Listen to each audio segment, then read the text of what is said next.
पाकिस्तान और भारत के दरमियान बर्फ पिघलने लगी। भारत अपने वजीर खारजा को पाकिस्तान भेजेगा। खारजा जयशंकर पाकिस्तान आएंगे। भारतीय मीडिया के मुताबिक भारत पाकिस्तान में एससीओ इजलास में शिरकत करेगा। एससीओ समिट 15 और 16 अक्टूबर को इस्लामाबाद में होगी। हम लोग सुपर एक्साइटेड है पाकिस्तान में, और वो ये कि जी डॉक्टर जयशंकर जो है वो एससीओ की मीटिंग के लिए इस्लामाबाद आएंगे। जी इसमें जो जरूरी चीज है ना वो ये देखनी है, दो चीजें मैं बताना चाहूंगा यहां और बात खत्म करते हैं। सबसे पहले जरूरी चीज ये है कि पाकिस्तान ने हिंदुस्तान के साथ मुज़ाकरात की इब्तिदा करनी है। तिजारत का जिक्र उस मुज़ाकरात में होगा। वर्ल्ड बैंक की एक रिपोर्ट है कि पाकिस्तान और इंडिया के दरमियान बायलैटरल ट्रेड का इतना ज्यादा पोटेंशियल है, इतना ज्यादा वॉल्यूम है, बड़े कंट्री हैं, $37 बिलियन एनुअली कमा सकते हैं। कुछ होश के नाखून आपको लेने चाहिए। ताली दो हाथ से बजती है। तो मुल्क में तमाम जो सूबे और मरकज वहाँ पे काबीनाएं मुकम्मल नहीं हुई हैं, लेकिन आपको भारत से तिजारती ताल्लुकात की फिक्र सताने लगी है। डॉक्टर जयशंकर पाकिस्तान आ रहे हैं, बायलैटरल टॉक्स होंगी। Pakistani foreign minister engaged and meet Indian foreign minister for external affairs. आप सोचिए कि जब डॉक्टर एस जयशंकर की वहाँ पर प्रेस कॉन्फ्रेंस होगी, जो कि अवश्य होगी, तो वहाँ पर पाकिस्तानी लोग जो हैं उनसे किस किस तरह के सवाल पूछेंगे और उनको क्या ज़बरदस्त उत्तर मिलने वाले हैं। पाकिस्तान के लिए एक बहुत बड़ा चैलेंज है कि ना सिर्फ ये कि बाकी कंट्रीज के लोग, बल्कि भारत से भी जो है प्रोमिनेंट, बिल्कुल बहुत ज्यादा प्रोमिनेंट उनके फॉरेन मिनिस्टर जो है वो पाकिस्तान आ रहे हैं। तो हमारी बहुत जिम्मेदारी बनती है कि जब वो वापस जाएं अपनी कंट्री में तो वो कुछ अच्छी यादें लेकर जाएं। देखिए, इंडिया हिंदुस्तान की सियासत नॉलेज इतनी तेज है और उन्होंने कहा है कि तुम क्या कहते हो। अब आज भी अगर लोगों से पूछे तो आधे से ज्यादा पाकिस्तानी कहेंगे कि हमने गलती की थी और हमने इंडिया के साथ जाना है। डॉक्टर जयशंकर से वो पूछा जाएगा कि साहब टॉक्स का क्या होगा। है इंडियन एम्बेसी की तरफ से बताया गया है, फॉरेन ऑफिस की तरफ से बताया गया है, और अभी ये खबर हमारे टीवी के ऊपर धड़ाधड़ चल रही है। वैसे तो खैर जो भी गेस्ट आएगा वो जाहिर है हमारे लिए इम्पोर्टेंस रखते हैं, और जो जितने भी एससीओ के मेंबर्स हैं, जो भी एससीओ के लिए मेहमान आएंगे वो बहुत इंपॉर्टेंट है। लेकिन भारत की तरफ से क्योंकि बार बार मना किया जा रहा था, भारत की तरफ से यही कहा जा रहा था कि जी नहीं आएंगे, जिसमें हमारे बहुत से मीडिया फ्रेंड्स भी थे जो साफ इनकार कर रहे थे और जिनका ये कहना था कि कोई नहीं आएगा। उनके लिए मैं कहूं कि जी आपके फॉरेन मिनिस्टर जो हैं वो पाकिस्तान आ रहे हैं, तो अब आप लोग भी बैक पैक कर लीजिए और आप लोग भी कोशिश कीजिए कि पाकिस्तान ही गया। लेकिन बहरहाल बहुत इंतजार था लोगों को, लोग काफी एक्साइटेड थे इस बात को लेकर कि जी डॉक्टर जयशंकर जो है वो आए या पीएम मोदी आए, और अब ये कहा गया है कि डॉक्टर जयशंकर जो है वो इस्लामाबाद आएंगे 15 और 16 अक्टूबर को। जी हाँ, ये समिट है और उसके लिए डॉक्टर जयशंकर जो है वो इस्लामाबाद आएंगे। और जैसा कि हम एक अंदाजा बताया जा रहा था, एक शक शुबा जो हमेशा हिंदुस्तान पाकिस्तान के बीच में रहता है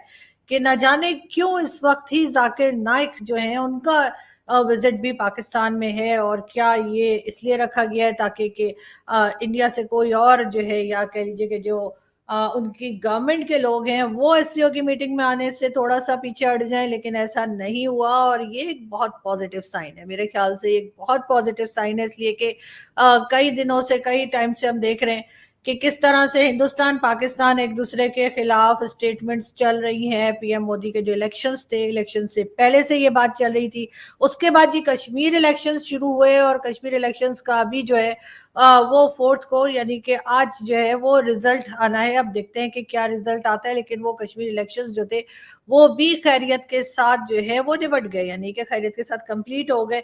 और अब जो है वो ये अनाउंसमेंट भी जो है भारत की तरफ से कर दी गई है कि पाकिस्तान आने के लिए तैयार हैं डॉक्टर जयशंकर। और वरना तो ऐसा लग रहा था कि एक अजीब सी तरह की कोल्ड वॉर चल रही है। होना तो ये चाहिए कि ये दोनों कंट्रीज के बीच में जो भी डिफरेंसेस हैं उसको बैठकर बात की जाए, उसको खत्म किया जाए और उसको खत्म करने की कम से कम कोशिश की जाए। मानते हैं हम लोग पाकिस्तान की तरफ ज्यादा जिम्मेदारी बनती है, पाकिस्तान के ऊपर ज्यादा बात की जाती है, पाकिस्तान की तरफ ज्यादा शिकायतें की जाती हैं। लेकिन अगर बैठकर बात करेंगे, कोशिश करेंगे, तो डेफिनेटली ये चीज जो है ये खत्म की जा सकती है। और भारत के जो मिनिस्टर फॉर एक्सटर्नल अफेयर हैं डॉक्टर जयशंकर, वो पाकिस्तान आ रहे हैं।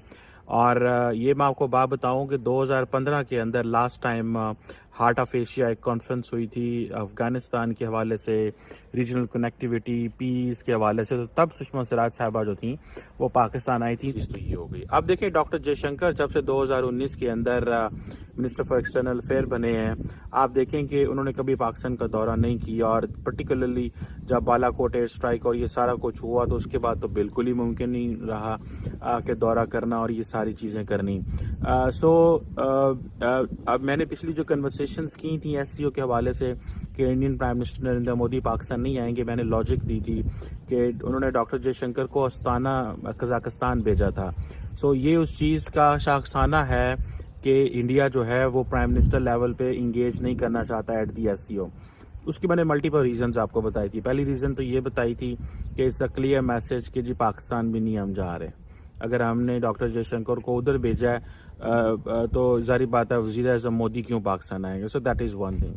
मेरी अपनी ज़ाती राय के अंदर मैंने ही आपको पहले कहा था कि प्राइम मिनिस्टर मोदी ओज former prime minister Nawaz Sharif one trip, जो उन्होंने उस वक़्त नवाज शरीफ को कहा कि मैं अफ़गानिस्तान से वापस इंडिया जा रहा हूँ और मैं आपके पास आना चाहता हूँ। हालांकि उस वक़्त नवाज शरीफ साहब के घर में शादी थी उनकी ग्रैंड डॉटर की, लेकिन ही स्पेयर्ड द टाइम और वो शादी अकेली आए और वो सारा कुछ हुआ। आना चाहिए था वज़ीर आज़म मोदी को, लेकिन वो नहीं आए, दैट्स हिज चॉइस। लेकिन अब इसमें देखना यह है कि पहली बात तो मैंने आपको बताई थी कि SCO के हवाले से ये एक इम्पॉर्टेंट चीज़ है कि डॉक्टर जयशंकर पाकिस्तान आ रहे हैं। क्वेश्चन ये है कि क्या बायलैटरल टॉक्स होंगी, that's an important question. Will the Pakistani foreign minister engaged and meet Indian foreign minister for external affairs, that's important thing। क्या पाकिस्तान के प्राइम दोस्तों मुझे उम्मीद है कि ये वीडियो आपको पसंद आया होगा। वीडियो पसंद आया तो प्लीज़ हमारे YouTube चैनल सोच टाइम्स को जरूर सब्सक्राइब करें। अगर फेसबुक पे देख रहे हैं तो पेज को भी जरूर फॉलो करें। मैं आपको बता दूं सोच टाइम के साथ आप लोग हर दिन एक खबर को देखेंगे। यहाँ पे आपको काफ़ी सारे अलग अलग टॉपिक को कवर किया जाता है, जहाँ पे हम पाकिस्तानी मीडिया रिएक्शन, अगर कोई भी इंडिया में घटना घटे उस पे हो, या फिर यहाँ पे इंडिया में कोई घटना घटे तो उसके रिलेटेड भी वीडियो डालते हैं। उसी के साथ साथ हमारे इस चैनल पे आपको कई सारे शो देखने को मिलते हैं, जैसे सोच टाइम बुलेटिन, जहाँ पे पूरे दिन में कोई भी घटना घटता है तो उसको हम प्रॉपर आपको एक्सप्लेन करके समझाएंगे। और उसी के साथ साथ मैं आपको बता दूँ आपको यहाँ पे सोच टाइम शो देखने को मिलता है जो कि रोज़ आपको शाम को देखने को मिलेगा। उसी के साथ साथ आपको कई सारे जैसे हिस्टोरिकल टॉपिक हो या फिर हो यहाँ पे डेली का सैटरडे लेट नाइट शो, जहाँ पे सोशल मीडिया पे चलने वाले कोई भी ट्रेंडिंग टॉपिक के बारे में बात करेंगे। ये काफ़ी ज़्यादा हमारा जो चैनल है वाइब्रेंट होने वाला है, काफ़ी बेहतरीन आपके लिए ऑप्शन होगा। तो हमारे चैनल को एक बार जरूर विजिट करेगा। आप ये वीडियो यहाँ तक देख रहे हैं एक बार जरूर सोच टाइम को विजिट करें और सब्सक्राइब करें। इस चैनल को आप सब्सक्राइब करने के बाद मेरे हिसाब से और किसी भी चैनल को आपको सब्सक्राइब करने की जरूरत नहीं है, क्योंकि यहाँ पे आपको हर एक टॉपिक के रिलेटेड वीडियो देखने को मिल जाएगा। तो प्लीज़ सोच टाइम्स को जरूर सब्सक्राइब करें।